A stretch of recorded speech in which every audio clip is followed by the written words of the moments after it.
నమస్కారం.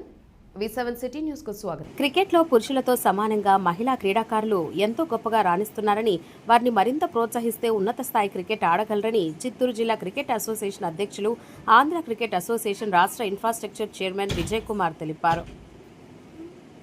జూన్ 9వ తేదీ నుంచి 15వ తేదీ వరకు నెల్లూరులో జరిగిన ACA South Zone under women's one day inter district మ్యాచ్ల్లో చిత్తూరు జిల్లా జట్టు వరుసగా నెల్లూరు, కర్నూలు, అనంతపురం, కడప జట్టుపై విజయం సాధించి ఫైనల్ విజేతగా నిలిచింది.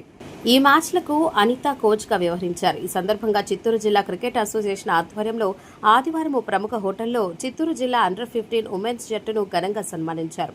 ఈ సందర్భంగా క్రికెట్ విజయ్ మాట్లాడుతూ, నెల్లూరులో జరిగిన ఇంటర్ డిస్ట్రిక్ట్ మ్యాచ్ల్లో చిత్తూరు జట్టు ఘన విజయం సాధించడం అభినందనీయమని అన్నారు. జిల్లా మహిళా క్రీడాకారులకు మరింత సదుపాయాలు కల్పించేందుకు ఏసీఏ సిద్ధంగా ఉందని అన్నారు. అందులో భాగంగానే తిరుపతి పరిసర ప్రాంతాల్లో ఉమెన్స్ క్రికెట్ అకాడమీ తీసుకొచ్చేందుకు కూడా చర్యలు చేపడుతున్నట్లు ఆయన తెలిపారు. మహిళా క్రీడాకారులు ఇదే స్ఫూర్తితో అన్ని ఫార్మాట్లలో రాణించగలరని ఆశిస్తున్నామని అన్నారు. వచ్చిన అవకాశాలను సద్వినియోగం చేసుకుని జిల్లా, రాష్ట్ర, జాతీయ స్థాయిలో రాణించాలని క్రికెట్ విజయ్ కోరారు.